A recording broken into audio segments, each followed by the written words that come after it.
What would you do if you found out the doctor who promised to save your grandmother's life was actually killing her, slowly, on purpose, for money? How much would you spend to save the person you love most? Everything, without blinking. But what if the price was a life? One 10-year-old girl, she uncovered a massive medical fraud, exposed a dangerous criminal, and saved her grandmother's life, just in time. Sometimes the truth comes from the most unexpected places. The bravest voices belong to the smallest people, and heroes come in the most surprising forms. It started on a quiet Tuesday afternoon. Grandmother Martha was reading her favorite novel when she suddenly gasped and clutched her chest. Her face went pale. 10-year-old Nora dropped her book and rushed to her side. "Grandma, what's wrong?" Martha struggled to breathe. "My chest, it hurts." Nora's father, John, grabbed his phone immediately, ready to call an ambulance. But Martha stopped him. "No, too expensive. Just help me rest." The next morning, John searched desperately for the best heart specialist in the city. He found Heart and Hope Clinic online. 5-star reviews, glowing testimonials. "Dr. Marcus Vale saved my life. Worth every penny. A miracle worker." The clinic looked perfect. Too perfect. Nora read over her father's shoulder. Something bothered her. All the reviews sounded the same, like they were written by one person. But she said nothing. Not yet. Dr. Marcus Vale looked the part, tall, good-looking. That easy, confident smile that made you want to believe him. He took his time with Martha, asked all the right questions. "Where does it hurt? How long? Does it wake you at night?" "Mrs. Thompson, your heart's in trouble," he said. "But you came to the right place. This is what I do." John let out a breath he didn't know he'd been holding. Finally. Someone who knew what was wrong. Martha trusted him right away. Of course she did. He was warm, he listened. He looked her in the eye. But Nora was watching his eyes too. And when he looked at her grandmother, he wasn't looking at a sick old woman. He was looking at money. Dr. Vale ordered tests. Lots of tests. Blood work, EKG, echocardiogram, cardiac MRI, stress test. "We need to be thorough," he explained smoothly. Each test took hours. Each test cost thousands of dollars. Nora sat in the waiting room, watching other patients come and go. Elderly people, scared people, wealthy people. Everyone looked the same to Dr. Vale, like walking ATM machines waiting to be emptied. The first bill arrived 3 days later. $8,500, just for the initial tests. John's face went pale as he read the itemized charges. "Mom, this is 3 times what we budgeted." Martha felt terrible, guilty. "I'm so sorry. Maybe we should stop the treatments." But John shook his head. "No, your health comes first. We'll find a way." Nora read over his shoulder. $8,000 for tests that took 2 hours. Something was very wrong here. Dr. Vale prescribed medications. Lots of medications. Beta blockers, blood thinners, cholesterol pills, anti-anxiety drugs, sleep aids, vitamins, supplements. Martha's kitchen counter looked like a pharmacy. "Take the blue pill twice daily, the white one before meals, the yellow capsule at bedtime." Nora counted them. 15 different medications. For one heart condition? She grabbed her tablet and started researching. Most of these drugs weren't even for heart problems. They were unnecessary. Dangerous, even. That night, Nora couldn't sleep. She sat in bed with her laptop, searching everything about Dr. Marcus Vale. At first, she found nothing suspicious. Then she tried searching for medical board complaints. Nothing. Business licenses. That's when she found something strange. Dr. Marcus Vale wasn't listed as a licensed cardiologist in the state. In fact, there was no medical license at all under that name. How was that possible? He ran an entire clinic. He prescribed medications. He charged thousands of dollars. But according to official records, he wasn't a real doctor. 2 weeks later, Martha returned for her follow-up appointment. But she looked worse, not better. Her skin was pale. Her hands trembled. She could barely walk without help. Dr. Vale examined her with fake concern. The medications are working, but we need to adjust the dosage. I'm prescribing 3 more medications. Nora watched him carefully. Her grandmother was deteriorating. The expensive treatments weren't helping. They were hurting her. And Dr. Vale knew it. He just didn't care. Another bill came. $15,000. Tests, new medications. John sat on the couch just staring at it. With the first bill, that was $23,000. In 3 weeks, his savings were vanishing. Martha felt awful. Maybe I should stop. We can't keep paying for this.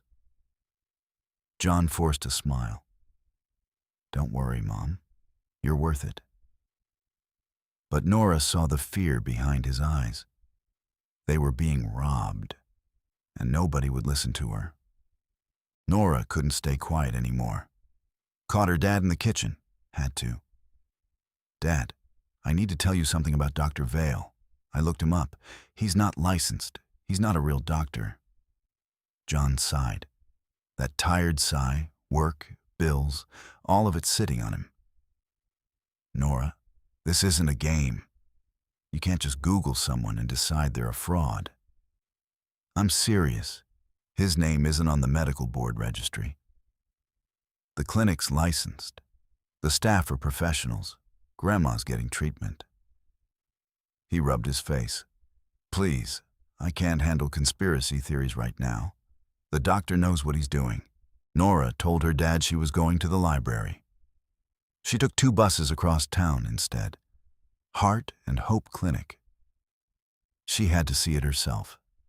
Had to find proof, something real, something nobody could explain away. She walked through the main entrance, trying to look like she belonged. Casual, just a kid. The clinic looked impressive inside. Marble floors, expensive art on the walls, soft classical music, well-dressed receptionist behind a sleek desk. Everything screamed legitimate. Nora had learned to look deeper. She sat in the waiting area with a magazine, eyes moving constantly, watching. 2 hours. And what she saw, every patient walking out of those examination rooms looked the same. Confused, scared, carrying large bags stuffed with medications, an elderly man with a walker, moving slower leaving than he'd arrived. A woman at the reception desk crying quietly, talking on her phone about bills she couldn't pay.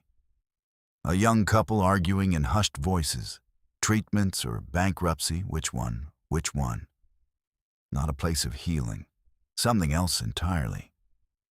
Then she saw her, Nurse Linda, the blonde nurse from Grandma's appointments, rushing out of a back office, almost running. Eyes red and puffy, kept glancing over her shoulder like she expected someone behind her. Terrified, that's the only word for it. Guilt all over her face. Nora made a decision. Fast, before she could talk herself out of it. She needed to talk to this woman, alone, somewhere safe, somewhere Dr. Vale wouldn't see them together. Not here, not now. She pulled out her phone, pretended to text, took pictures instead. The clinic interior, medication dispensary, billing office, security cameras in the corners, everything. Then she noticed Dr. Vale's office door, slightly open.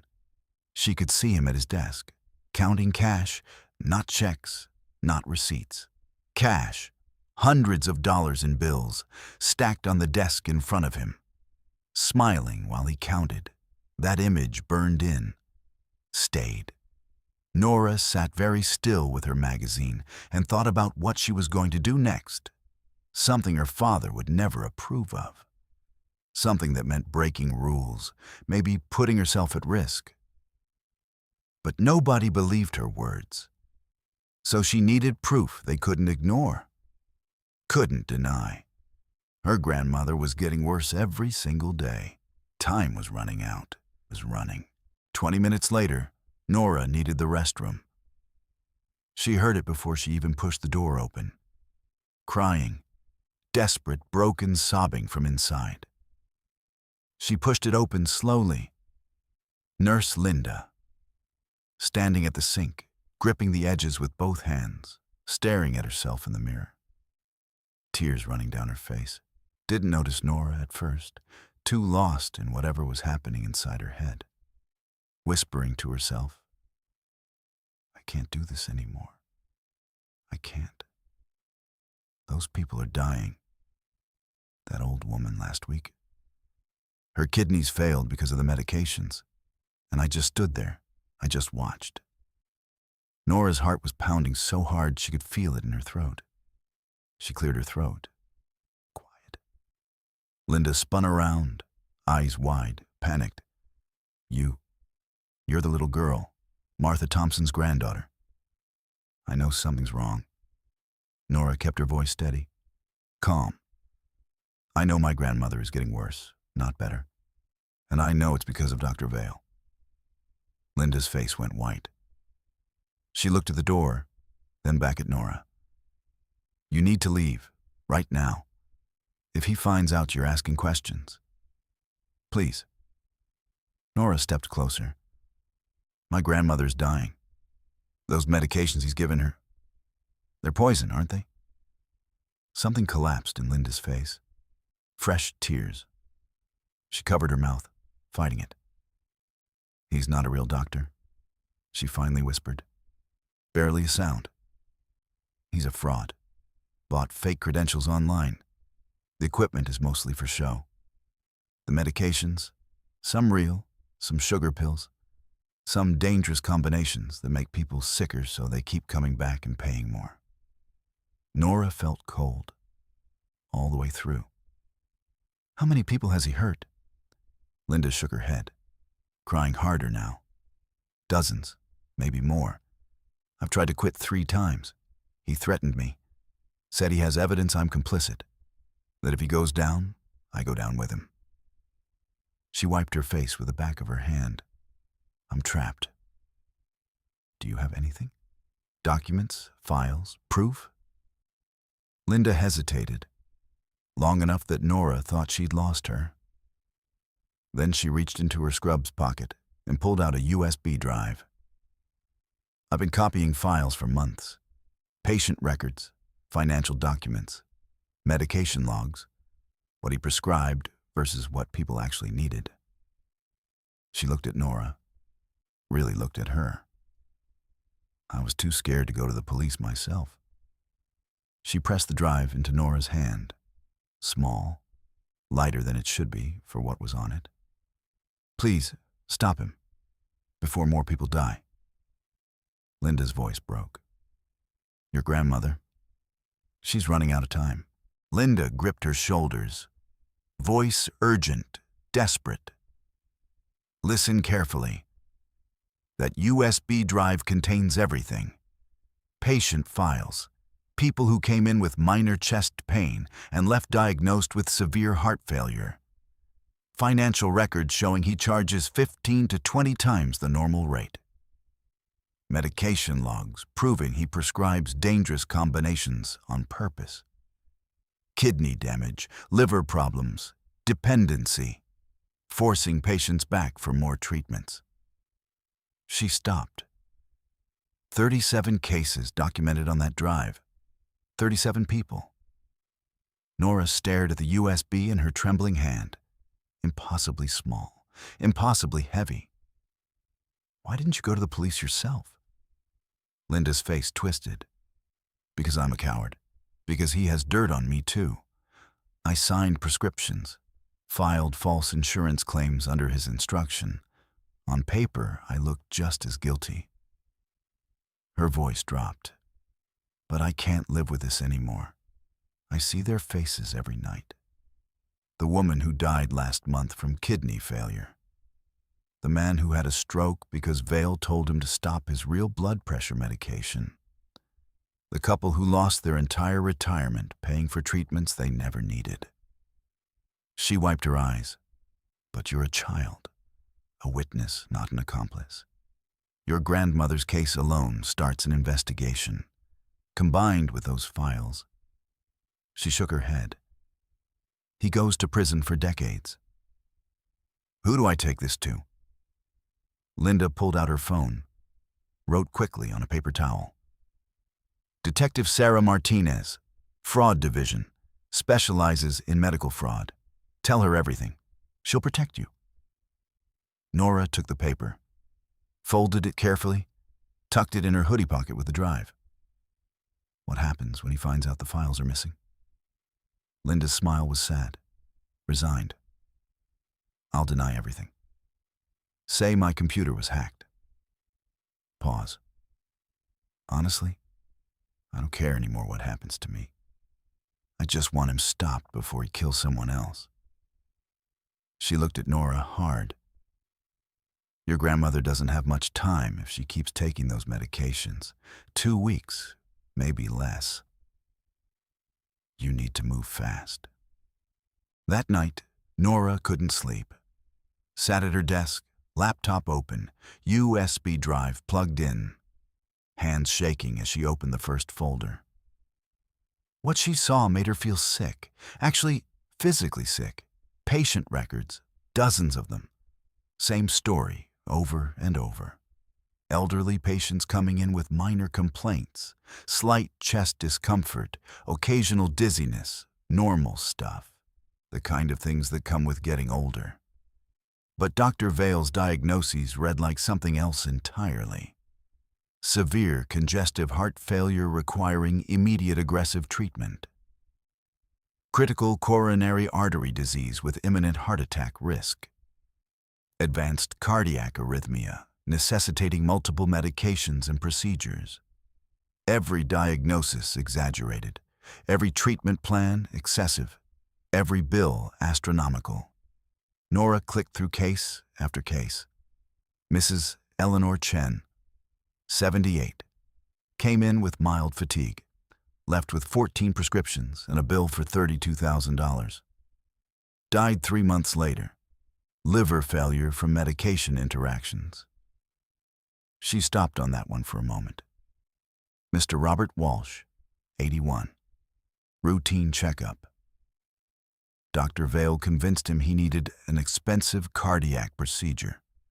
Drained his savings completely. The man committed suicide 2 weeks later. Left a note saying he couldn't bear being a burden to his kids.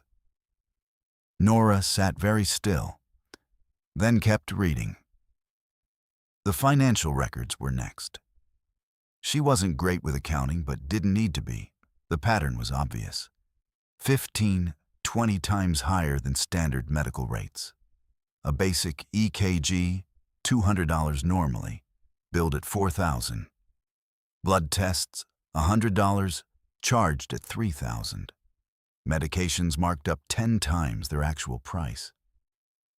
And then she found the spreadsheet, labeled monthly targets, not patient outcomes, not treatment goals. How much money Dr. Vale planned to extract each month. Broken down, organized, neat. It wasn't medicine, it was a business plan. A criminal operation wearing a white coat. There were emails too. Dr. Vale and overseas suppliers. Expired medications bought cheap, prescribed to elderly patients at full price. Some dangerous, some completely ineffective. Some just sugar pills, manufactured to look real. Nora found her grandmother's file last. Martha Thompson opened it with trembling hands. Initial visit 3 weeks ago. Mild chest pain. Dr. Vale's notes read like fiction. Severe symptoms of advanced heart disease. Prognosis poor without immediate intervention. But attached to his notes was the actual EKG result. Martha's heart was completely normal for her age. Minor irregularity. The kind millions of elderly people live with their whole lives without a single problem. Everything Dr. Vale had told them was a lie. Every medication, unnecessary, or worse. The bill already at $23,000 for treatments worth nothing. Nora sat back. This man had looked her father in the eye, shaken his hand, promised to save her grandmother's life, while planning to kill her for profit.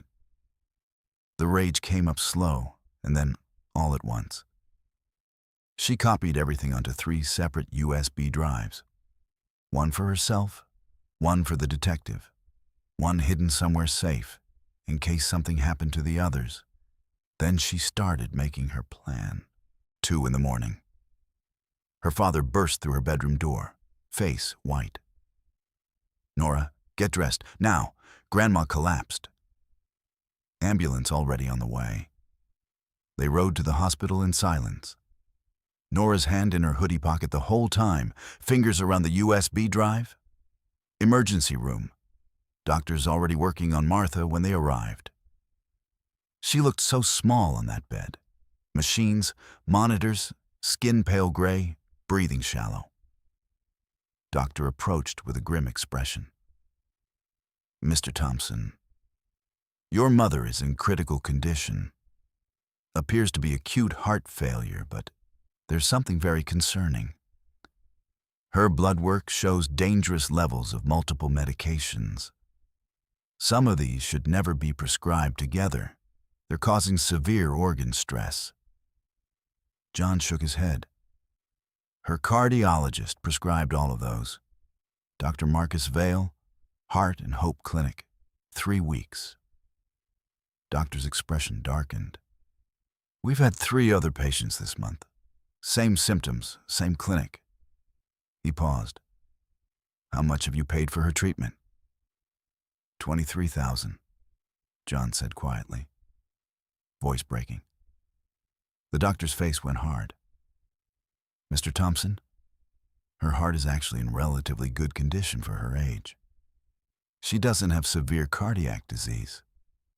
What she has is medication poisoning, kidney damage, liver stress, dangerous electrolyte imbalances.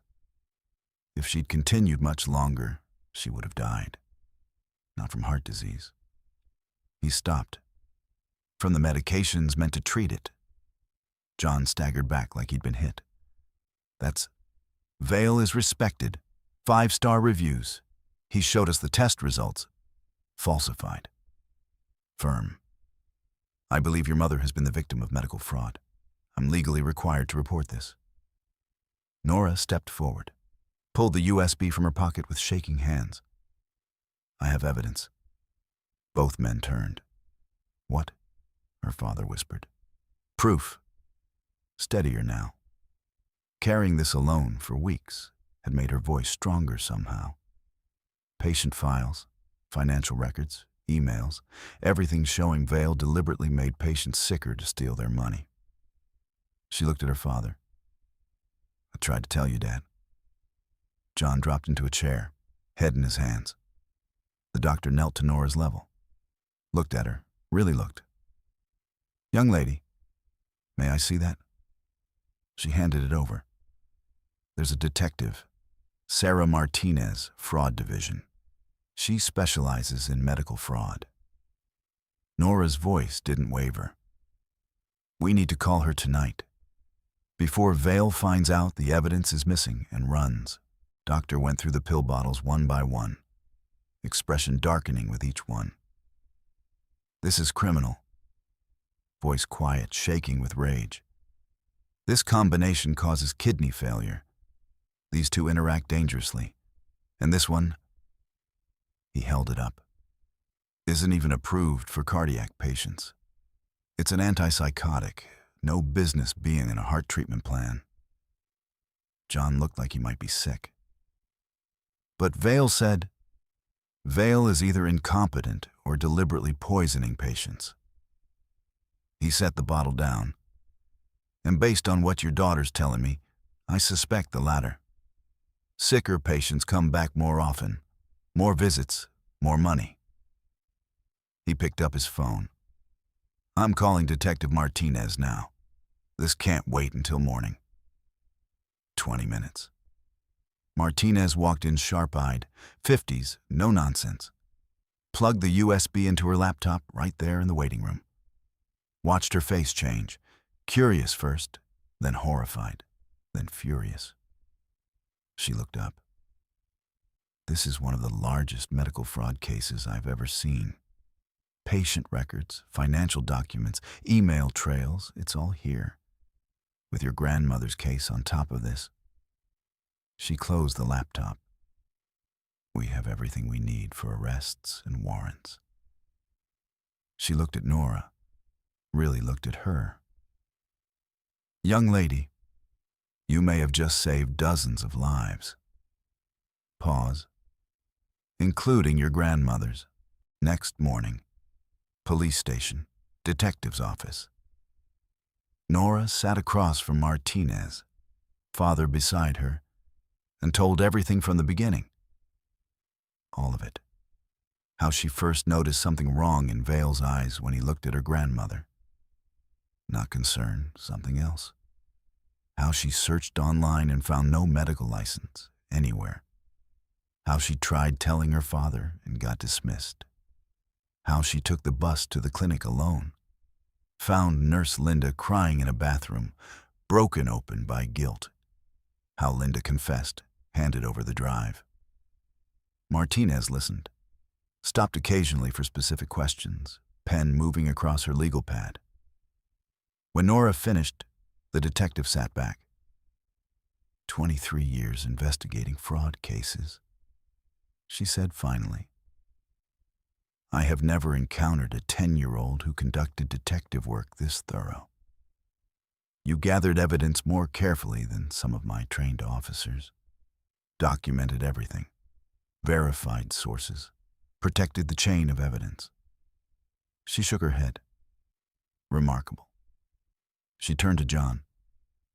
Your daughter saved your mother's life. And based on these files, 30, 40 other elderly patients still under Vale's care. This evidence puts him away for decades. John's arm went around Nora's shoulders, voice thick. I'm so sorry I didn't believe you. You tried to tell me and I wouldn't listen. Martinez opened a folder, pulled out official documents, laid them on the desk. Search warrants for Heart and Hope Clinic, executing this afternoon, arresting Marcus Vale for medical fraud, practicing without a license, insurance fraud, criminal endangerment, medical board notified, insurance companies contacted. She looked up. This man's criminal empire ends today, that afternoon. No warning. Police and federal agents descended on Heart and Hope Clinic, blocking every exit. Patients still in waiting room chairs, nurses mid-task. Vale was in his office counting cash from the morning's appointments when Martinez and 4 officers walked through his door. The look on his face, shock first, then fear, then that desperate calculation, eyes moving fast, trying to find an angle. What's the meaning of this? I'm treating patients. You can't just... Dr. Vale. Martinez held up her badge. Cold. Or Mr. Vale, since you have no medical license, you're under arrest. Medical fraud, insurance fraud, practicing medicine without a license, reckless endangerment. You have the right to remain silent. Face went white. There's a mistake. I'm a licensed cardiologist. Check with the medical board. We did. No record of you ever attending medical school. Credentials purchased from a document forging operation. We have patient files, financial records, emails. Pause. Testimony from your own nurse. Something shifted in Vale's face. Rage, hot and sudden. That traitor. She's as guilty as cooperating with authorities. Full immunity in exchange for testimony. Martinez nodded to the officers. You're looking at 20 to 30 years federal. He struggled when they moved to cuff him. Shouted threats, denials, names. Didn't matter. They walked him out through the lobby in handcuffs. Patients stared. Staff froze. Whispers starting before he even reached the door.